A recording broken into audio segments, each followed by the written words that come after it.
안녕하세요, 여러분. 오늘은 미국 정치에 큰 영향을 미칠 두 가지 중요한 주제를 더욱 자세히 다룰 예정입니다. 첫 번째 이야기는 민주당이 최근 전당대회에서 자유라는 개념을 어떻게 재정의하고 있는지에 대한 비판적인 분석입니다. 두 번째 이야기는 카말라 해리스 부통령이 민주당 전당대회에서 대통령 후보로 공식 지명된 소식과 이에 따른 정치적 반응에 대한 내용입니다. 이 두 주제는 현재 정치적 이슈로 큰 주목을 받고 있는 만큼 오늘 영상에서 깊이 있게 다루어 보겠습니다. 영상이 유익하셨다면 좋아요와 구독 부탁드리며 바로 시작하겠습니다. 첫 번째 이야기는 민주당이 시카고에서 열린 전당대회에서 자신들을 자유의 정당으로 내세운 것에 대한 논의입니다.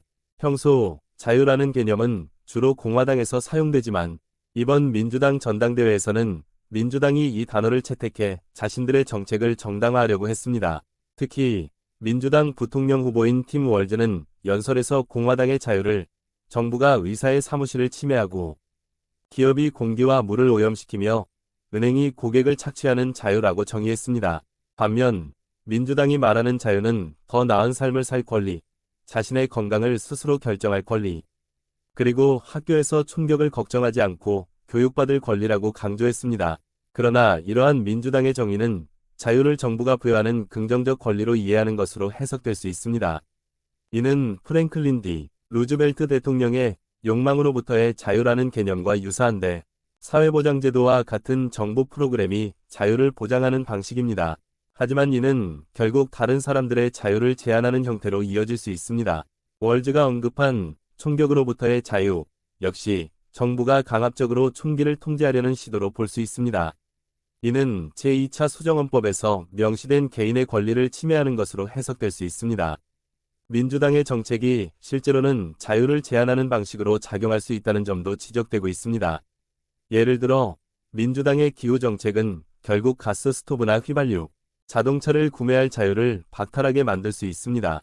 또한 오바마 케어는 사람들이 선호하는 의료보험을 잃게 만들었고 특정 치료에 대한 접근을 제한하는 의료위원회를 설치했습니다.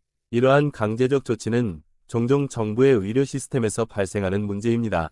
이러한 정책들은 개인의 선택을 제한하고 정부의 개입을 강화하는 방향으로 이어질 수 있습니다. 민주당의 강제력은 문화적, 종교적 가치를 강요하는 방식으로도 나타납니다. 예를 들어 바이든 행정부의 타이틀 IX 규정은 학교의 트랜스젠더 권리를 강요하려 했지만 최근 연방법원에서 이를 금지하는 판결이 나왔습니다. 또한 종교적 자유를 지키기 위해 수녀들이 2번이나 대법원까지 가야 했던 사례도 있었습니다. 민주당의 이러한 정책들은 자유를 보호하기보다는 제한하는 방향으로 작용하고 있다는 점에서 비판을 받고 있습니다. 이뿐만 아니라 민주당은 공교육을 통해 특정 문화적, 종교적 가치를 주입하려는 시도를 하고 있다는 비판도 받고 있습니다. 예를 들어 바이든 해리스 행정부는 교사 노조가 통제하는 공립학교 시스템을 강화하려 하고 있으며 이는 가난한 가정의 아이들이 더 나은 교육 기회를 찾기 어렵게 만들 수 있습니다. 이러한 정책들은 자유와 평등을 내세우지만 실제로는 개인의 선택을 제한하는 방향으로 이어질 수 있습니다. 두 번째 이야기는 카말라 해리스 부통령이 시카고에서 열린 민주당 전당대회에서 공식적으로 대통령 후보로 지명된 소식입니다. 해리스 부통령은 이번 전당대회에서 강력한 지지를 받았으며 민주당 내에서 조 바이든 대통령을 대신할 후보로 자리매김하게 되었습니다.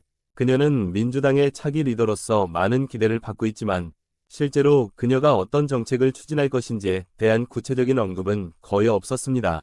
특히 바이든 대통령은 월요일 밤에 연설을 했지만 이후 민주당 연사들은 주로 도널드 트럼프 전 대통령을 비판하며 바이든 대통령에 대해서는 거의 언급하지 않았습니다. 이는 바이든 대통령이 이번 대선에서 물러난 것에 대한 감사의 표현으로 해석될 수 있습니다. 많은 연사들이 해리스 부통령에 대한 기대감을 표현하며 그녀가 앞으로 무엇을 할지에 대한 이야기로 전당대회 분위기가 이어졌습니다. 해리스 부통령의 지명은 민주당 내부에서 큰 환영을 받았으며 그녀를 중심으로 한 새로운 에너지가 느껴졌습니다. 그러나 그녀가 실제로 어떤 정책을 추진할 것인지 그리고 어떻게 미국을 이끌어갈 것인지에 대한 명확한 비전은 아직 제시되지 않았습니다. 이는 향후 선거에서 중요한 쟁점이 될 가능성이 있습니다. 민주당 전당대회는 로버트 F. 케네디 주니어가 대선에서 하차하고 도널드 트럼프를 지지할 가능성에 대한 소식으로도 떠들썩했습니다. 케네디 주니어는 이번 금요일에 피닉스에서 공식 발표를 할 예정이며 이는 해리스 부통령의 대선 경쟁에 큰 영향을 미칠 수 있습니다. 케네디 주니어의 지지자들이 트럼프 후보로 이동할 경우 이번 대선에서 작은 차이가 큰 결과를 가져올 수 있습니다. 오늘 영상에서는 민주당의 자유 개념, 재정의와 카말라 해리스 부통령의 대통령 후보 지명 소식에 대해 깊이 있게 살펴보았습니다. 이 주제들이 여러분께 유익한 정보를 제공했기를 바라며 앞으로도 더 유익하고 흥미로운 주제로 찾아뵙겠습니다. 시청해주셔서 감사합니다.